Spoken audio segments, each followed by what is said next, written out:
Hello जो है अभी मतलब SBI पी और SBI कर रखा दोनों का मतलब पीक पॉइंट चल रहा है कि अभी मेंस आने वाला है दोनों का ही। तो सभी को थोड़ा सा मेरे से स्ट्रेस का और ऐसे मतलब थोड़ा सा डिप्रेशन फील हो रहा है कि मतलब क्या होगा, साल का एंड है, इसमें भी नहीं हुआ तो कैसे होगा। तो इस चीज़ के बारे में थोड़ा सा डिस्कशन करेंगे आज।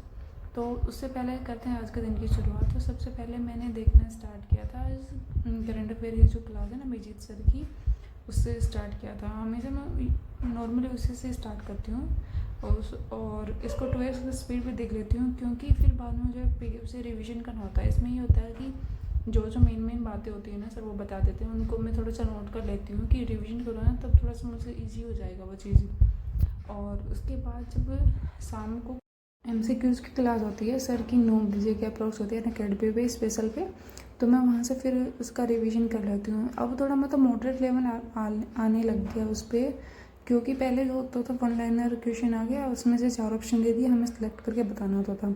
लेकिन अब आते हैं स्टेटमेंट बेस्ड जो क्वेश्चन होते हैं ना वो आते हैं, तो हमें जो भी न्यूज़ होते हैं ना उसको पूरा डीप से पढ़ना होता है। और अब लेवल थोड़ा इंक्रीज हो गया, तो इस वजह से ये होता था कि पहले तो 4 अलग अलग डिजिट उसमें से क्वेश्चन आ जाता था, लेकिन अब पॉइंट में भी डिफरेंस दे के भी ऐसे भी क्वेश्चन पूछ लेते हो, तो हमें सारा डिटेल में कवर करना होता है। तो और उसके बाद मैंने देखी एक मेंस की थी इंग्लिश की क्लास, वो देखना स्टार्ट किया, एरर की क्लास है।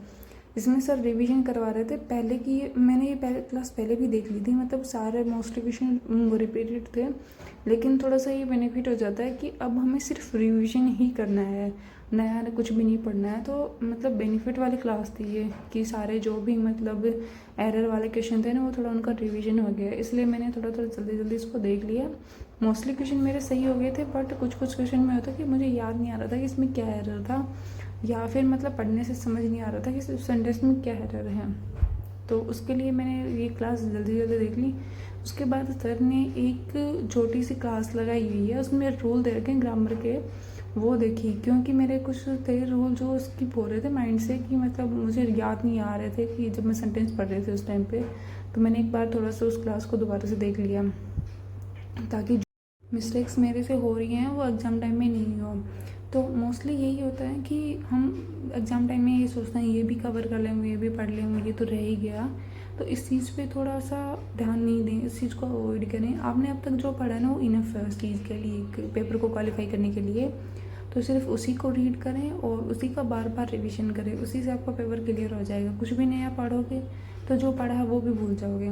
उसके बाद मैंने लगाया शाम को एक मॉक लगाया था, CA का मॉक लगाया था, उसमें मेरे मतलब 10.50 मार्क्स आए थे और 46 इसमें मेरी एक्यूरेसी रही थी। क्योंकि ऐसा होता है ना कि थोड़ा कन्फ्यूजन हो जाता है जीके वाले में इसमें, कि हाँ ये पढ़ा हुआ है पर इसमें ये वाला आएगा या ये वाला आएगा, क्योंकि बहुत सारे क्वेश्चन होते हैं वो सिमिलर से होते हैं, कि इसमें मतलब इस स्टेट में ये स्कीम आई थी तो दूसरे में भी वैसे स्कीम आ जाते हैं, तो स्टेट में हम कंफ्यूज हो जाते हैं कि इसमें कौन सा आएगा।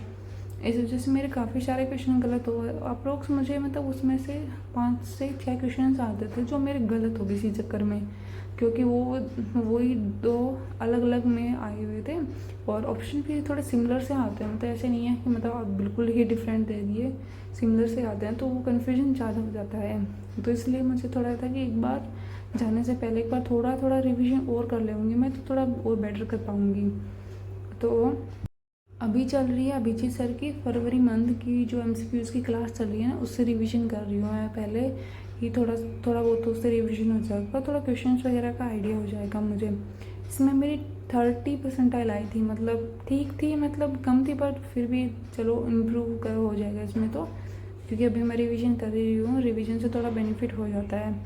इसमें मेरे 12 तो करेक्ट थे और 14 इनकरेक्ट थे। थोड़ा सा ये हो जाता है कि जब एग्जाम आ जाते तो थोड़ा मतलब ऐसे डिस्ट्रैक्ट हो जाते हैं कि यार पता नहीं होगा या नहीं होगा, इस वजह से भी काफ़ी सारे क्वेश्चन गलत हो जाते हैं। तो अपने माइंड को थोड़ा सा मतलब डिस्ट्रैक्ट होने से रोको। शाम को जब मैं क्लास कर रही थी ना, एक रीजनिंग की क्लास थी पहले की मेंस की, वो कर रही थी, तो मतलब उसमें भी मुझे पजल में काफ़ी सारी दिक्कत आ रही थी। जैसे जैसे पेपर आ रहा है ना, तो मतलब ऐसे डिस्ट्रैक्ट हो रहे हैं कि ये करें वो करें, कौन सा पढ़ें, किस टीचर को फॉलो करें। तो मतलब ऐसा वाइब्स आती हैं कि मतलब इस टीचर से पढ़ लेते हैं सिलेक्शन हो जाएगा, लेकिन ऐसा होता नहीं है। जिससे आप पहले पढ़ते आ रहे हो ना, उसी टीचर को फॉलो करते रहो, वही तुम्हें बेस्ट करवा रहा है। मतलब हर टीचर अपने आप में बेस्ट ही करवाता है, वो कभी नहीं चाहेगा कि स्टूडेंट का सिलेक्शन नहीं हो।